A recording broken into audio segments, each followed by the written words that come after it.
Classical for a shiur during the war. We had a siren in the middle of the shiur, so whoever sees the recording, we made a break, and now we're back, and we were discussing people having a right to their own countries, absolutely.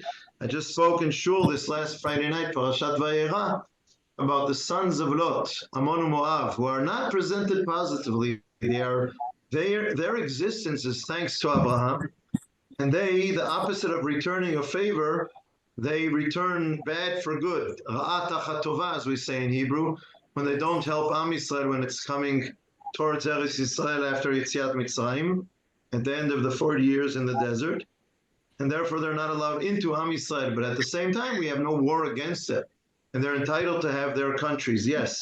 More than that, in Parashat Chayei Sarah, we have Abraham giving allocations to certain sons of his from other women, and Yitzchak is chosen to be the covenant of Am Yisrael, the continuation of the covenant. But we have cousins in the area who are also have right to their own countries. And Ishmael and Yitzchak bury Abraham at Chayei Sarah, starts with Sarah, the death of Sarah, and ends with the death of Abraham. And Ishmael and Yitzchak bury Abraham together. So yes, I think we certainly need to differentiate between ISIS people and cousins of ours who maybe even, I have hope that maybe even one day we can bring a message to the Western world from nations who have deep religious feelings, deep religious faith and conviction and commitment, and at the same time can respect freedom and people's choices and things like that. So maybe Dafka, the Middle East, the Near East, can become a regional place for religion, powerful commitment to religion, deep commitment to religion, together with respect for all kinds of people's values. Maybe it can become a world power for giving that message and that light to the world, coming from who? From the sons of Abraham, from the Abraham Accords. Who knows? Maybe. So we don't give up hope, and we have to differentiate. And Sodom needs to be destroyed, and ISIS needs to be destroyed, and we have to figure out who is and who isn't. But we have the obligation to go to war with those with whom we need to go to war, and to keep calling out for peace, because you never know who is going to respond to that call one day. Okay. Anyone else want to make a comment? Rabbi, can you hear me? Yes, we hear you. Michael. Yeah, I'm going to have to go back to work. Ed, I told you I'm helping to run an election here. Yes. A couple of comments. I had to disagree with the idea that the world has progressed. I think what this has taught us clearly is the world has not progressed. If anything, I think society has regressed. And it's because of what you're talking about, that people have gotten so far away from biblical concepts of what's right and what's wrong, that we're seeing behavior that we all thought had become historical. And it's clearly not historical. It's right with us today. In terms of when you start a war, do you have to sue for peace first? I think that's a wonderful concept, but there's a concept in self-defense, which I actually teach, that if you know someone's going to attack you, hit them back first. You don't have to wait for a crippling blow to come your way if you know that it's coming. And I think one of the huge problems that we had this on October 7 was perhaps we should have known and we didn't, or it was ignored, or somebody got arrogant and decided they knew best. I don't know what the answer is going to be, but it was a terrible lapse. Perhaps it was that arrogance that Eliezer is talking about. As far as, do the other peoples of the world deserve their own state? Yes, if they deserve their own state. I think that's the criteria for me. That was it. Yeah, I'll stop. I think we said the same thing about. I like the way you worded it. hit him back first. I think that's the same thing that I said before. I would just add to that, hit him back first and then offer peace again. In other words, first offer peace, then hit him back first, then offer peace again. And you keep on going in this cycle until hopefully one day it will sink in, or with one person, with one nation, it won't sink in, with another group it will. And you try. And you have to, and of course, you have to protect yourself. Yeah, one other quick comment. You said sometimes it may be hard to tell who deserves peace and who doesn't, who is ISIS, who is Hamas. I think in today's world, they tell us. It's our job. That's one of the good things. The masks are off. Yeah, masks are off. Yeah. Listen, I miss everybody, but I'm going to have to go back to work here. Okay. That's great to hear. Okay. Really good to hear you, Michael. Good luck in what you're doing. Thank you. Bye-bye. Okay. One of the nice things about being in a room with physical people, as opposed to having a screen, is that I can disagree with them and hug them at the same time. Okay, so I'm hugging you guys, even though I disagree. Well, maybe I don't disagree with you, but I think, as Rabbi Tzvi just said, the mask is off. We look at some cultures, and I think we've realized with ISIS and with Hamas that, we often call these guys crazy. They're not crazy. They're not crazy at all. They're totally rational. But they come to their conclusions that are totally different and totally opposed to the conclusions that we come to. Why? Not because they're crazy. They're totally logical. It's the assumptions on which they build these ideas that are so completely different from ours. We understand now, even if we did not understand before, that the basis for their culture is the culture of death, the worship of death. And if that is the basis of your culture, then everything that has happened is totally logical. It's hard for us to conceive this, and maybe that's why we miss signs and so on, but it is totally logical. And we need to bring ourselves to this kind of understanding. Hetty did a crazy search yesterday on the web because she was searching for something about underground and people underground and so on. And she found the story by H.G. Wells called The Time Machine.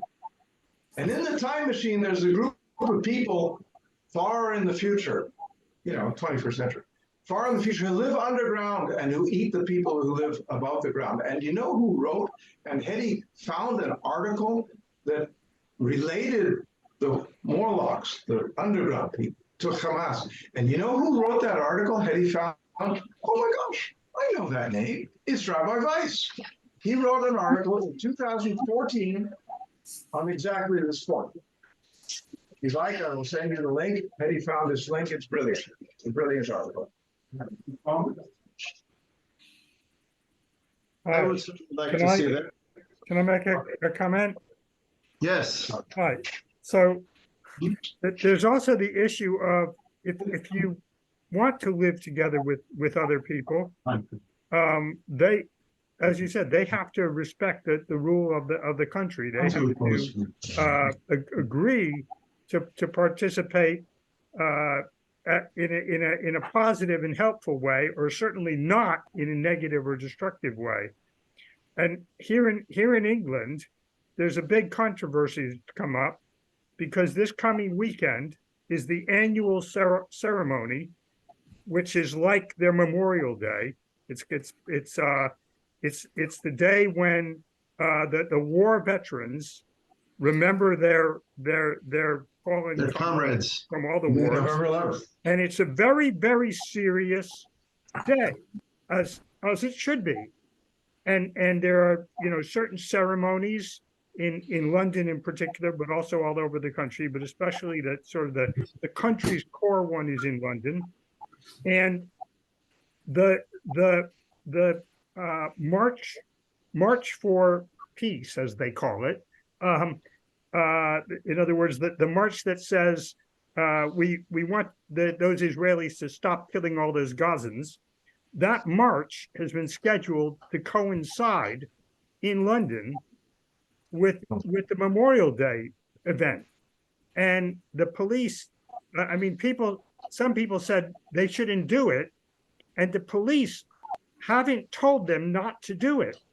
They have the right to tell them because it will cause all kinds of horrible friction, but they're too afraid fundamentally. This is maybe just me expressing my opinion, but it's not just my opinion, I assure you. But the countries, the police is actually too afraid to tell them that they can't do this. And they can't do it at that time. They can do it another time. There's been no shortage of protests. And there could be more. They have the right of free speech. But they have to consider other people in the country, and they don't seem to do that. Free speech should not include speech that incites for violence. And if free speech is free Palestine from the river to the sea, then you're saying free speech to say let's annihilate Israel. So free speech should have limits. And as I mentioned this also on Shabbat, of all places, Dafka Germany passed a law against protests in protesting or supporting Hamas.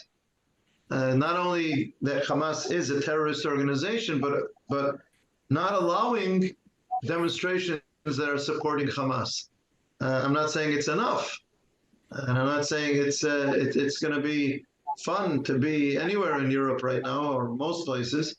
And another thing is that the difficulty, we all have this difficulty of putting together being strong and being respectful of others.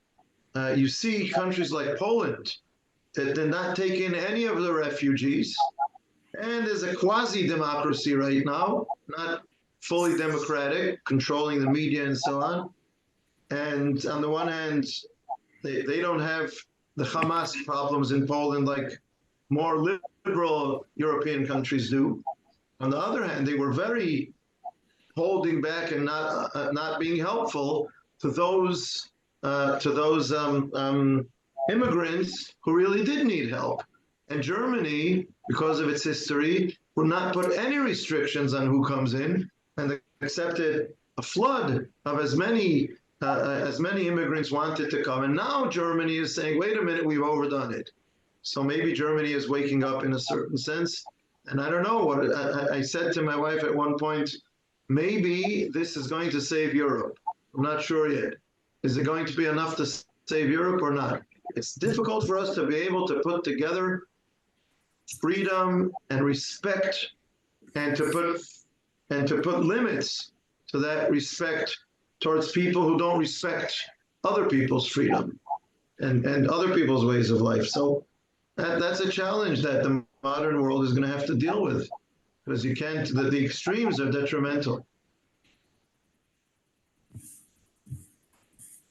Okay, if I have time, let's see another mitzvah, another halacha.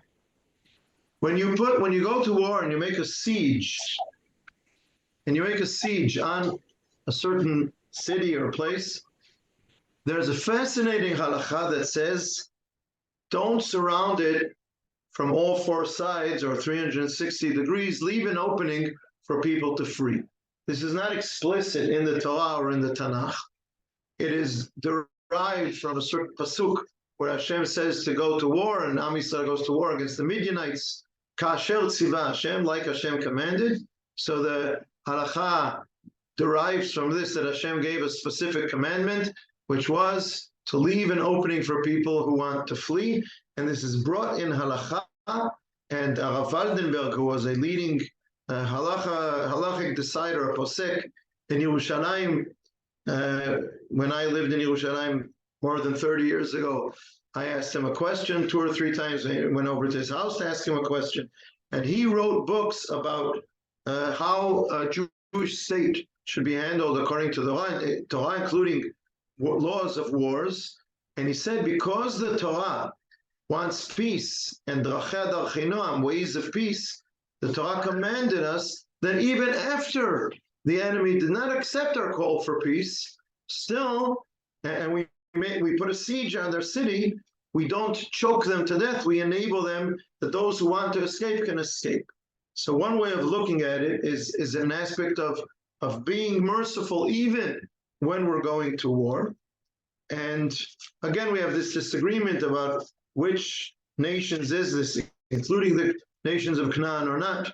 But I'm not going to get into those details right now. I will just say that the Ramban, Nachmanides, mentions two things, says two things about this. One is pragmatic and one is moral.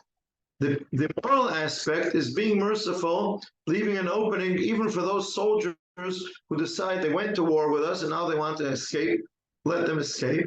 And the other one is practical, because if you force them, you put a total siege on them, they're going to be very forceful in their war against you. If you leave them an opening to escape, some of them will escape and your battle will be more successful, will be less challenging. So it's a combination of, or maybe it has different sides, a pragmatic and a moral aspect to it. And then the question is how much and things like that. Of course, it doesn't mean, like we said about calling out for peace, it doesn't mean endangering ourselves, meaning if what they're going to do is let their whole army out and escape and then attack us again, then there's no point in it. The idea is to let those who want to escape, let's say, without weapons. Fascinating story that I was just exposed to in the last couple of days. In 1982, I was drafted to Tzahal a month after the beginning of the Lebanon War in 1982. And it ended up being, very long, and I had 2 tours in Lebanon in my own times. But Tzahal put a siege on Beirut. If you remember, Arafat was in Beirut with his terrorists, and Tzahal put a siege on Beirut. It was controversial. And then there were 2 rabbis, 2 prominent leading rabbis, Rav Goren, who in the past was the chief rabbi of Tzahal. He was the first rabbi of Tzahal when the state was established. Ben Gurion called him and asked him to be the chief rabbi of Tzahal. He was the chief rabbi for decades, then he was chief rabbi of Israel. And Rav Goren supported on the siege on Beirut that they should leave an opening for those who want to leave. Of course, it has to be controlled, not leaving with their weapons and so on, but they could leave. And Arafat and his terrorists ended up going to North Africa, to Tunisia.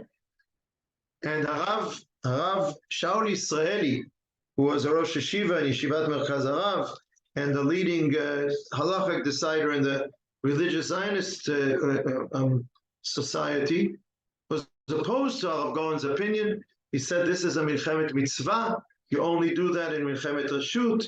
Rav Goren disagreed. He said, because we're protecting, it's not against the nations of Canaan and things like that. They had this whole disagreement about it, which is fascinating, how to implement this halakha in modern times. And then I don't know the details of the continuation of the story, but after some time, this is before the 90s. In the 90s, I will express my opinion, although I'm not sure everybody here should be on my left and on my right. I'm not sure they're all going to agree, but I think that bringing Arafat back into Israel and making a peace agreement with him when he explicitly said, this is a hudna. We're going to make believe that we're making peace, and then we're going to use it to improve our positions and go back to war. Just brought him back from the grave. But in any case, even before that, he returned to the area. And then in 1983, when we were still fighting with them in Lebanon, Rav Goren himself agreed that we should no longer allow them out. Maybe because Rav Goren understood that we let them out in 1982, and it wasn't an opportunity to be merciful and to let them leave the way of war and let them go to Africa or wherever and live their lives, like the story about Yehoshua that we mentioned before. That one of the nations of Canaan, the Girgashi, Yehoshua made 3 offers. I'm repeating this.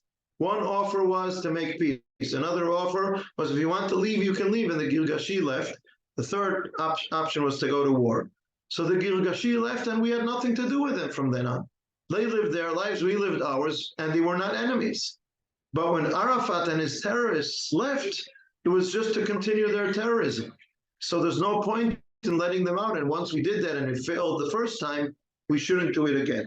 So once again, like we saw about the previous halakha, about calling for peace, we see here once again that on the one hand, the Torah is giving us a direction of what we should be seeking. We should be enabling people to leave the war zone. You wanna maybe tell them there's a shiur going on here and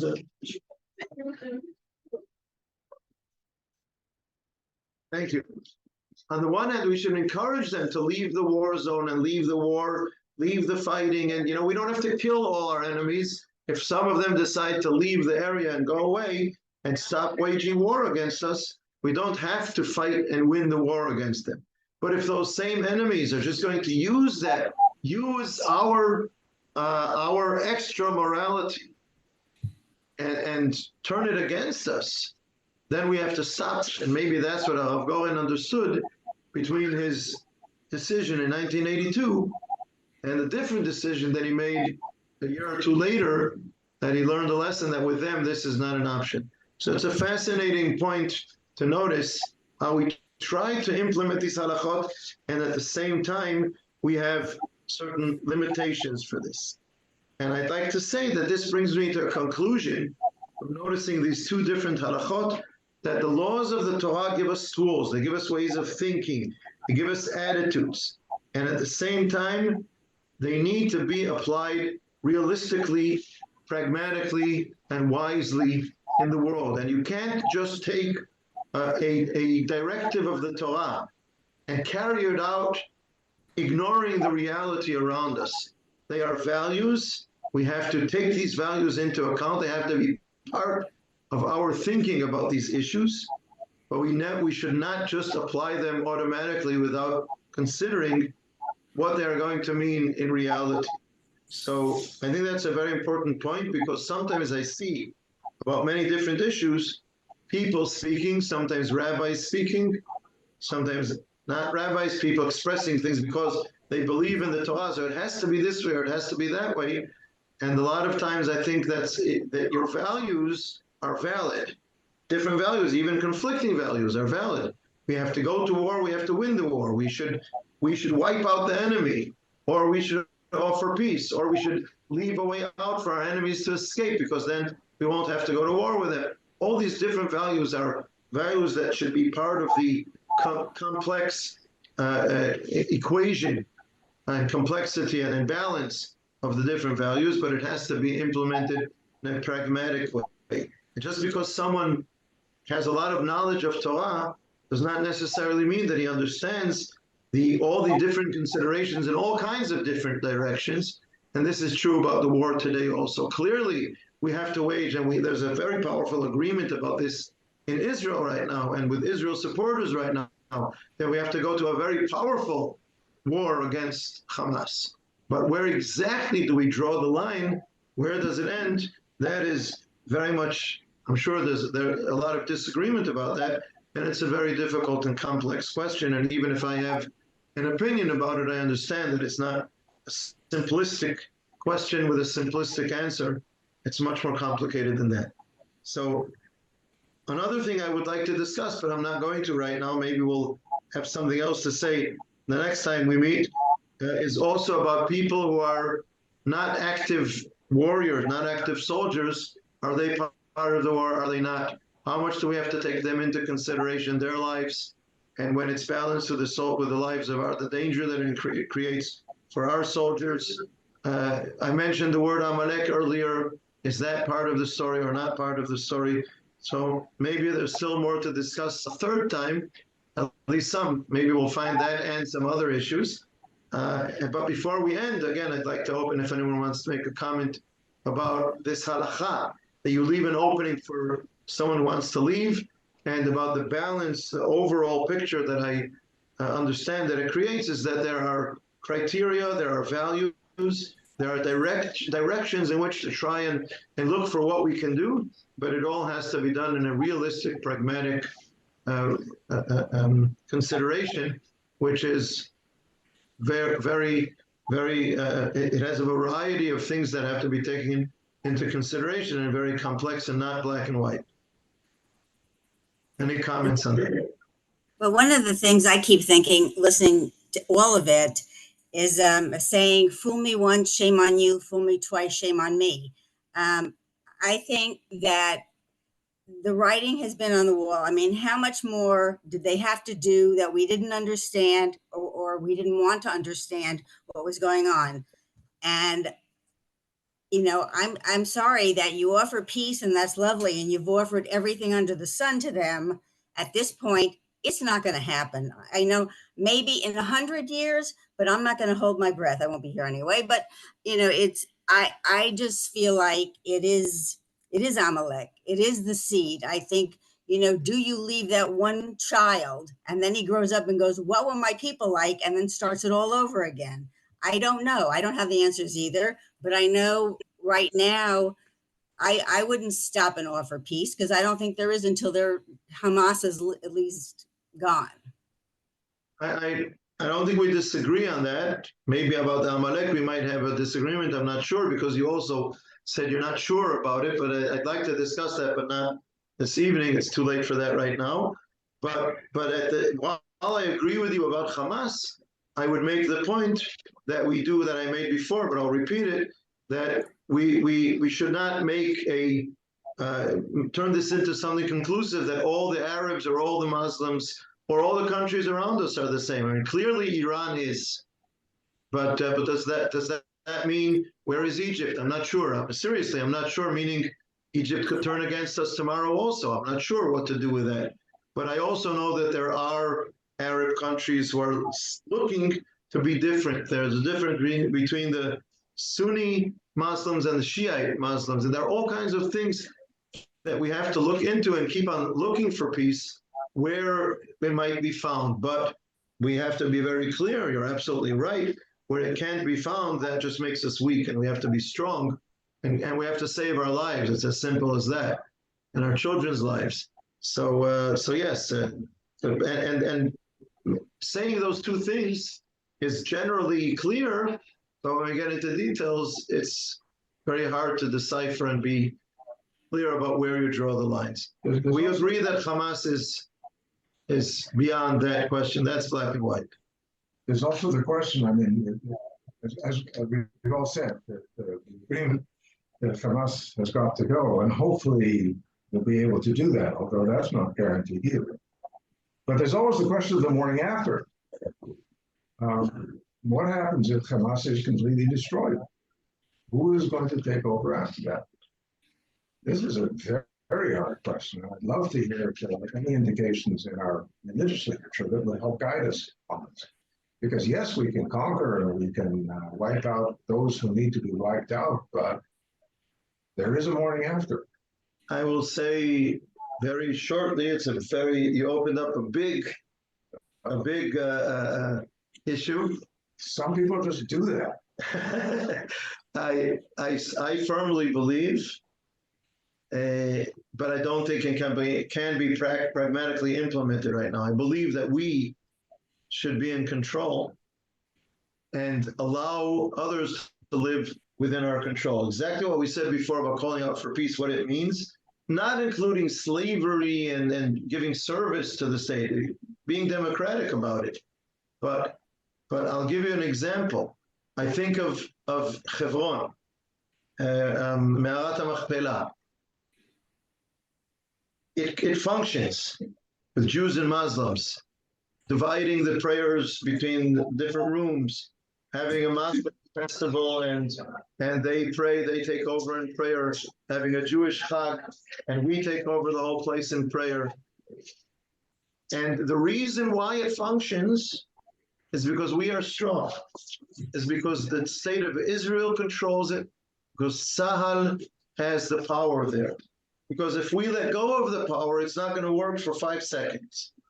So I believe that we have the power, we have the ability to control in a positive way. Now I know that I have brothers and sisters, when we give them the control, they're going to abuse it. They're also going to abuse it, but I believe that the majority of us will be able to be powerful and not abuse that power. But if we give the power over to those neighbors, those cousins near us right now, and share the power with them, I don't think that is going to to help us move forward. This is my opinion, what the Torah says about the need that we should be in control. That's what I would do with Gaza if it was up to me. But it's clearly, I don't think this is practical in the state of Israel and geopolitics today. Is it possible to strive for that somewhere in the future? I agree with what Etta said before. I don't think I'm going to be here to see. It hasn't worked very well in the West Bank, has it? I'm sorry, Leslie? I said it hasn't worked in the Shomron, where we've been sharing power. The only thing that we've succeeded in doing is keeping Abbas in place as president. Yeah, well, there's some changes that are needed there as well. Do you know what Abbas lives in? Yeah, a $7 billion mansion. 17, what is it called? Dunam Dunams. estate. Yeah. Shigan. I never thought that you were such an optimist. I used to say, you said 100 years. When people ask me, is there going to be peace in the Middle East? I would always say, maybe in 1,000 years. But lately, I'm dropping the maybe. Actually, about what she said about letting people out, we probably could distinguish between the leaders of the militia and the normal soldiers, and it's possible that we should try to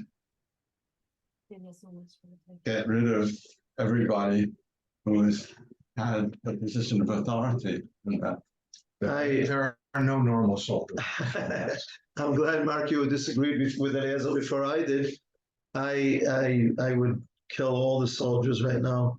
I think what we're doing with the civilians, letting them go south, helping them go south, and when Hamas doesn't let them go south, and we create for them an avenue to go, we protect them from Hamas.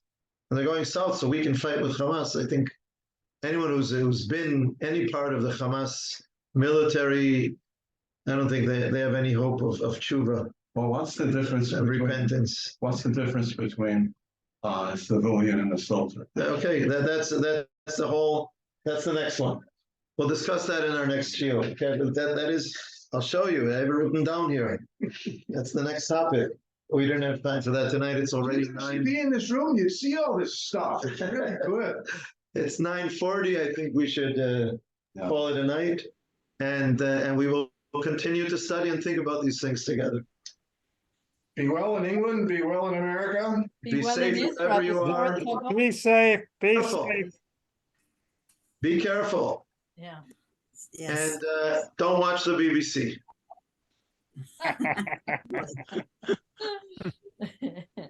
Laila Tov. Laila Tov. Love.